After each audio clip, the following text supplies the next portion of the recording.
Hello everyone, स्वागत है आप सभी का एक बार फिर आपके अपने चैनल बैंकर्स ग्राउंड में। तो नोटिफिकेशन का दौर सा चल रहा है। एक और नोटिफिकेशन आपका आ चुका है जिसका नाम है आईबीपीएस क्लर्क का नोटिफिकेशन। आईबीपीएस क्लर्क एक ऐसा एग्जाम है जिसकी तैयारी बहुत सारे बच्चे करते हैं और साल भर हम इसका वेट करते हैं। तो आइए पॉइंट वाइज पॉइंट जानेंगे सारी की सारी डिटेल्स, और इस वीडियो को देखने के बाद आपके मन में किसी भी तरह का कोई भी डाउट होने वाला नहीं है, क्योंकि एक एक छोटे से छोटे पॉइंट को हम लोग यहां पर डिस्कस करने वाले हैं। तो अगर चैनल में नए हैं तो चैनल को जल्दी सब्सक्राइब कर लीजिएगा। और सबसे पहले अगर हम बात करते हैं वैकेंसीज की, तो यहां पर अभी जो वैकेंसीज देखने को मिल रही हैं वो है हमारी 11,403। लेकिन अभी भी कुछ बैंक्स ऐसे हैं जिन्होंने अभी वैकेंसीज को रिपोर्ट नहीं किया है। जैसे आपने आईबीपीएस पीओ में भी देखा था कि 3 जो बैंक थे उन्होंने बैंक रिपोर्ट नहीं किया था वैकेंसी को, बाद में रिपोर्ट किया, जिसके बाद वो 1500 के आसपास बढ़ गई थी। तो यहां भी आप देख सकते हैं कि अभी जो वैकेंसीज हैं वो 11,403 है। लेकिन जैसे ही सारे बैंक्स अपनी वैकेंसीज को रिपोर्ट करेंगे तो ये आंकड़ा जो आपको दिख रहा है ये आराम से 13-14 हजार के आसपास पहुंचने वाला है। यानी एक गोल्डन अपॉर्चुनिटी आपके लिए होने वाली। कुछ डेट्स पे नजर डाल देते हैं। तो जो आपकी एप्लीकेशन का मोड है वो ऑनलाइन होगा, और इसकी जो आप फॉर्म फिलिंग है वो 1 अगस्त से आप कर सकते हैं, और ये आप कर सकते हैं 21 अगस्त तक।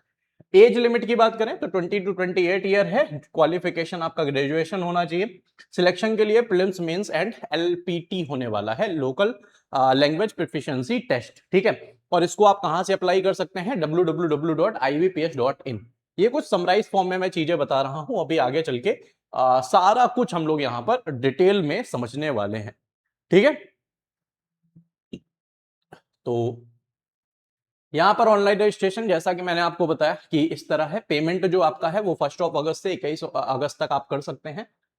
Edit window for candidate to modify and correct application form, कह रहा for 2 days after closure of registration.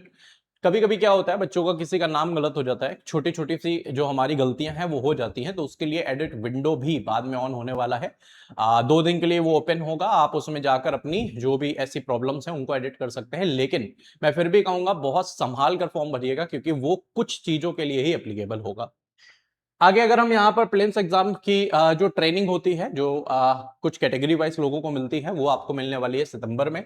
Online जो आपका एडमिट कार्ड है वो डाउनलोड होने वाला है सितंबर में ही। ऑनलाइन एग्जामिनेशन जो प्रीलिम्स का है वो अक्टूबर में होगा। जो इसका रिजल्ट है वो नवंबर में आएगा, और आपका जो मेंस का जो कॉल लेटर है वो भी नवंबर में ही आप डाउनलोड कर सकते हैं। और उसके बाद मेंस का जो एग्जाम है वो दिसंबर में होगा। इंटरव्यू क्लरिकल लेवल में नहीं होता है। उसके बाद जो आपको अलॉटमेंट मिलने वाला है बैंक का वो आपको मिलेगा मार्च 27 में। उसके बाद यहां पर आईबीपीएस, देखो जैसे एसबीआई की वैकेंसीज आती हैं तो एसबीआई में पोस्ट हम हो जाते हैं, लेकिन जब आईबीपीएस की बात आती है तो बहुत सारे लोग कंफ्यूज रहते हैं कि हम लोग को सर पोस्टिंग किस बैंक में मिलेगी। तो आईबीपीएस में जो भी पीएसयू बैंक्स होते हैं वो पार्टिसिपेट करते हैं, जिसमें Bank of Baroda, Canara Bank, Indian Overseas Bank, UCO Bank, Bank of India, Central Bank of India, Punjab National Bank, Union Bank of India, Bank of Maharashtra, Indian Bank, Punjab and Sind Bank. ठीक है। कैनरा बैंक शायद इसमें है, चलो ठीक है। तो ये सारे के सारे बैंक इसमें पार्टिसिपेट करते हैं। अगर हम वैकेंसीज की बात करें तो वैकेंसीज बढ़ती जा रही हैं। आप देख सकते हैं कि 2021 में 7,855 वैकेंसीज थी। 22 में आपकी 6,000 के आसपास थी। 23 में 4500 के आसपास थी। 24 में 6,000 के आसपास थी। 25 में ये वैकेंसीज 15,701 थी। अभी आप ये जो नंबर देख रहे हैं ये कम देख रहे हैं, लेकिन अभी आगे चलकर ये नंबर इतने के अप्रॉक्स ही आपको देखने को मिलेगा। तो वैकेंसीज को लिए आप बिल्कुल भी परेशान ना हो। आपने ये भी देखा है कि आईबीपीएस पीओ में भी बहुत सारी वैकेंसीज इस बार देखने को मिली हैं। ठीक है। अब यहां पर वैकेंसीज की बात करें तो आप अपने स्टेट के अकॉर्डिंग देख सकते हैं। जैसे अंडमान निकोबार में 18 वैकेंसीज हैं, सारी की सारी कैटेगरी वैकेंसीज हैं, है ना। तो कैटेगरी वाइज भी हैं, तो इस हिसाब से आप अपनी सारी वैकेंसीज को देख सकते हैं। उसके बाद अगर हम यहां पर सैलरी की बात करें तो जो बेसिक पे है वो 24,050 रुपीज है, जिसमें 1,340 रुपए के 3 आपके इंक्रीमेंट लगकर आपको मिलेंगे। और ये जो सैलरी है ये अप्रॉक्स आपकी जो बनती है वो 42-45 हजार के आसपास न्यू ज्वाइनिंग वालों की बनती है। उसके लिए मैं सैलरी स्लिप का एक अलग से इवेंट कर दूंगा। ऑलराइट, चलो। उसके बाद अगर हम सबसे पहले तो यहां पर आता है एज लिमिट का। तो एज लिमिट के लिए जो इसकी मिनिमम एज है वो 20 साल, और मैक्सिमम एज जो है वो आपकी 28 साल हो सकती है।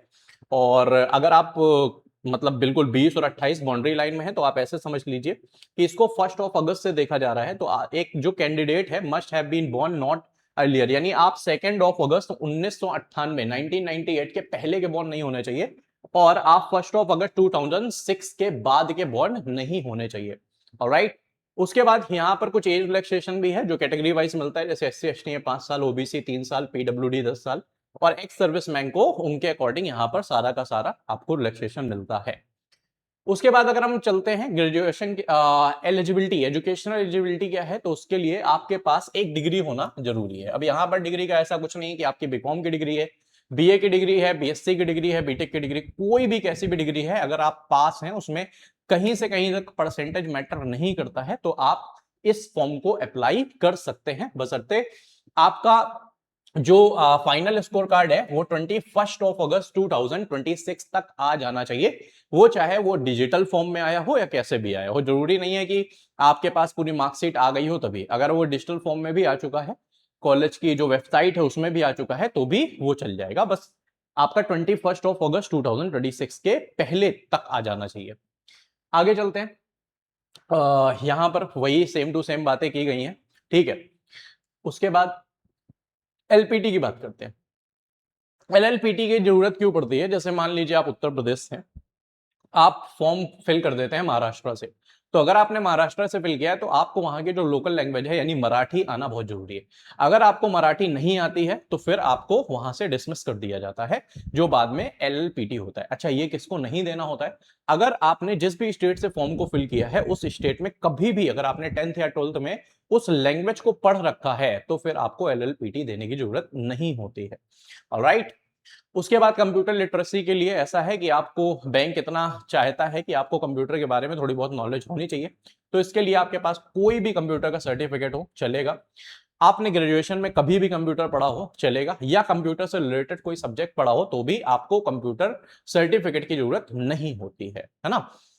आगे हम चलते हैं डिजी लॉकर के बारे में। तो DigiLocker is linked with the online application with consent, candidate can share issued document and basic personal information. मतलब आप यहां पर अपना जो डिजी लॉकर है उसमें सारे के सारे जो आपका आधार कार्ड है, पैन कार्ड है, जितने भी डॉक्यूमेंट्स हैं आप उसमें अपलोड कर सकते हैं, वहीं से ये फेच कर लेता है सारी की सारी डिटेल्स को।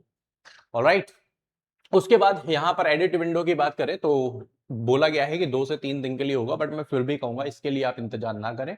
आप अपने फॉर्म को बहुत ही संभाल के अच्छे से फिल करें। अगर आपको कोई प्रॉब्लम है तो आप हमें बता दें, कमेंट बॉक्स में बता दीजिएगा कि सर हमें फॉर्म फिल करके दिखा दीजिए, हम आपको फॉर्म फिल करके भी दिखा देंगे। आगे चलते हैं, कुछ और जो पॉइंट है, ठीक है, उसके लिए अभी मैंने बताया कि 21 अगस्त 2026 के पहले का आपका होना चाहिए, ठीक है, वही चीज पूरी की पूरी यहां पर लिखी हुई है। अच्छा, कैलकुलेशन ऑफ परसेंट, जब परसेंट को फिल करना होता है तो यहां पर बड़ी दिक्कत होती है। जैसे मान लीजिए आपका 52.99% है तो बहुत लोग इसे 53 कर देते हैं। ऐसा नहीं करना है, आपका जितना भी आ रहा है पॉइंट के बाद आपको डबल डिजिट तक उसको लिख देना है, ठीक है। यहां पर ऐसा नहीं करना है कि 53.39 है तो आपने 54 कर दिया, एग्रीगेट नहीं करना है, जितना है उतना ही लिखना है। वैसे भी परसेंटेज मैटर नहीं करता है आपके आईबीपीएस एग्जाम में। आपका अगर सिर्फ पासिंग मार्क पे आप बाउंड्री लाइन पे भी हो, बस अगर आपकी मार्कशीट में पास लिखा हुआ है तो इट्स इनफ फॉर आईबीपीएस, किसी भी तरह का कोई भी परसेंटेज नहीं मांगते हैं। उसके बाद क्रेडिट हिस्ट्री के लिए ऐसा है कि जो आपकी क्रेडिट हिस्ट्री है वो आपकी हेल्दी होनी चाहिए, अच्छी क्रेडिट हिस्ट्री होनी चाहिए। ऐसा नहीं कि आप डिफॉल्टर हो, क्योंकि आप बैंक में ही जा रहे हैं, काम भी बैंक से ही लोन एंड ऑल के होते हैं, तो अपने क्रेडिट स्कोर को हमें मेंटेन रखना है। सिलेक्शन प्रोसीजर की बात करें तो सिलेक्शन प्रोसीजर में सबसे पहले प्रीलिम्स एग्जाम है जो आपका क्वालिफाइंग नेचर का है, जो उसकी कट ऑफ बनेगी, उसको सिर्फ आपको पार करना है। मेंस एग्जाम में आपका फाइनल सिलेक्शन होता है। उसके बाद एलएलपीटी मैंने बताया उन लोगों का होता है जो दूसरे स्टेट से हैं और उस स्टेट की उन्होंने लोकल लैंग्वेज को 10th एंड 12th में नहीं पढ़ा है। उसके बाद डॉक्यूमेंट वेरिफिकेशन आपको देखने को मिल जाता है, ठीक है। और कैसा भी कोई भी इंटरव्यू प्रोसेस यहाँ पर नहीं होता, बहुत लोग बहुत साई होते हैं, ठीक है, बहुत शर्माते हैं इंटरव्यू के लिए, तो आपको इंटरव्यू यहाँ पर नहीं होता है। आगे चलते हैं, प्रीलिम्स का देख लेते हैं प्रीलिम्स में क्या क्या है। तो प्रीलिम्स में 3 सब्जेक्ट हैं आपके, इंग्लिश, क्वांट एंड रीजनिंग। जैसा पहले था वैसा ही अभी है, सिर्फ मेंस में चेंज हुए हैं। तो आप देख सकते हैं इंग्लिश में 30 क्वेश्चंस हैं, 30 मार्क्स हैं, 20 मिनट का टाइम है। क्वांट में 35 क्वेश्चन है, 35 मार्क्स है, 20 मिनट का टाइम है। रीजनिंग में 35 क्वेश्चन, 35 मिनट्स, मार्क्स 20 मिनट का टाइम है। ओवरऑल 100 क्वेश्चन, 100 नंबर, और यहाँ पर 1 घंटे का हमें टाइम मिलता है। Candidate must meet the cut off off, मतलब सारे में ही सेक्शनल कट ऑफ होती है, सब में ही अलग अलग पास होना जरूरी होता है जो भी इनकी सेक्शनल कट ऑफ बनती है, और साथ में 1/4 की यहां पर माइनस मार्किंग भी देखने को मिलती है। इसकी जो कट ऑफ तैयार होती है वो फाइनल जो कट ऑफ बनती है, अगर आप उससे ऊपर रहते हैं तो आप मेंस के लिए एलिजिबल हो जाते हैं, बट फाइनल स्कोर कार्ड में मेंस प्रीलिम्स का कोई भी रोल नहीं होता है, वो आपका सिर्फ और सिर्फ मेंस के बेसिस में होता है। मेंस में अगर हम देखें तो reasoning ability and computer aptitude 40 question 60 number 35 minute, 40 question 60 number 35 minute, ये ओल्ड है और ये न्यू है। आप देखेंगे रीजनिंग में 40 क्वेश्चन 40 नंबर 35 मिनट का है। अगर हम क्वांट की बात करें तो क्वांट में यहां पर चेंजेस हुए हैं, 40 क्वेश्चन 50 नंबर और 35 मिनट हो गए, जबकि पहले 35 क्वेश्चन थे 50 नंबर के होते थे और 30 मिनट होता था, यानी 5 मिनट आपका पेपर का टाइम भी बढ़ गया। बाकी जीए में आपके 40 क्वेश्चन 50 नंबर और 20 मिनट गई हैं, और टोटल आपके 160 क्वेश्चन हो गए 200 नंबर के, और उसके लिए आपको 125 मिनट का टाइम मिल जाता है। उसके बाद अगर हम कट ऑफ की बात करें तो आप देख सकते हैं आंध्र प्रदेश की जो कट ऑफ है वो 64.5 थी, असम के 65.75 थी, बिहार की 61.25 थी, सबसे ज्यादा जो थी वो चंडीगढ़ की थी और चंडीगढ़ की 86.5 थी, और सबसे जो लोवेस्ट कट ऑफ थी वो गुजरात की थी, वो थी 45.25। तो गुजरात वालों के लिए तो वैसे भी बहुत अच्छा मौका है, गुजरात की कट ऑफ हमेशा ही कम रहती है, लेकिन गुजरात के लिए आपको गुजराती आना जरूरी। बाकी ये आप अपने स्टेट के अकॉर्डिंग कट ऑफ देख सकते हैं। सेक्शनल कट ऑफ की बात करें तो रीजनिंग की जो कट ऑफ है वो 13.5 गई थी, क्वांट की 15.75 एंड इंग्लिश की जो कट ऑफ है वो भी 15.25 मार्क्स गई थी।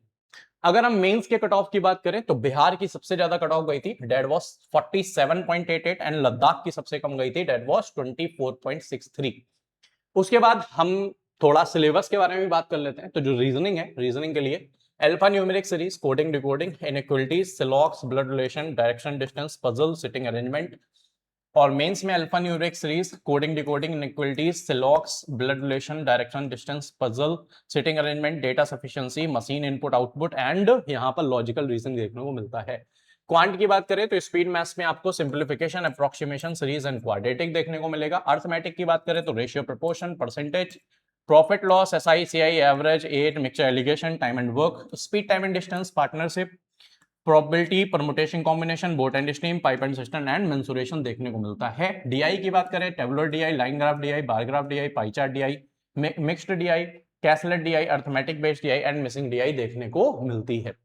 इंग्लिश के बारे में बात करते हैं तो सबसे पहले रीडिंग कॉम्प्रिहेंशन हमेशा पेपर में पूछा जाता है, चाहे वो प्रीलिम्स हो या mains, cloze test, word swap, filler, sentence improvement, spotting error, paragraph comprehension, synonyms, antonyms, connectors, vocab, उसके बाद phrase replacement, word association, parajumble, spelling error, spelling the blanks, column based fillers and sentence connectors देखने को मिलते हैं।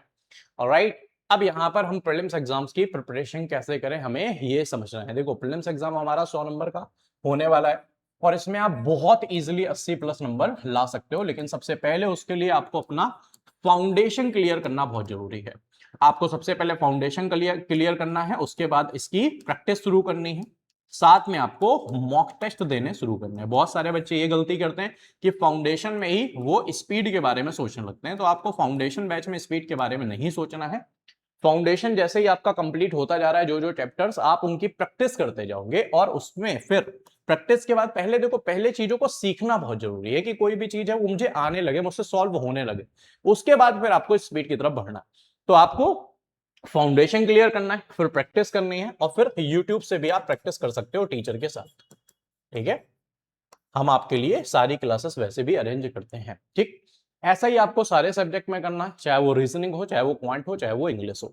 अगर आप इसी format में चलते हैं तो आप ये मान के चलें कि 100% आप पूरे मार्क्स स्कोर कर सकते हैं। और मैंने लास्ट ईयर बहुत सारे रिजल्ट ऐसे शेयर किए जिसमें क्वांट में 35 आउट और 35 बहुत सारे स्टूडेंट्स के मार्क्स हैं। बाकी कोई भी अगर आपको कंफ्यूजन है तो आप after the session comment box में कमेंट करके अपने कंफ्यूजन को पूछ सकते हैं। मुझसे बात करने के लिए आप मेरे टेलीग्राम ग्रुप कैलकुलेटर आर्मी को ज्वाइन कर सकते हैं। सो अभी के लिए इतना ही गाइस, चैनल में नया है चैनल को सब्सक्राइब जरूर कीजिएगा। थैंक यू सो मच, जय हिंद।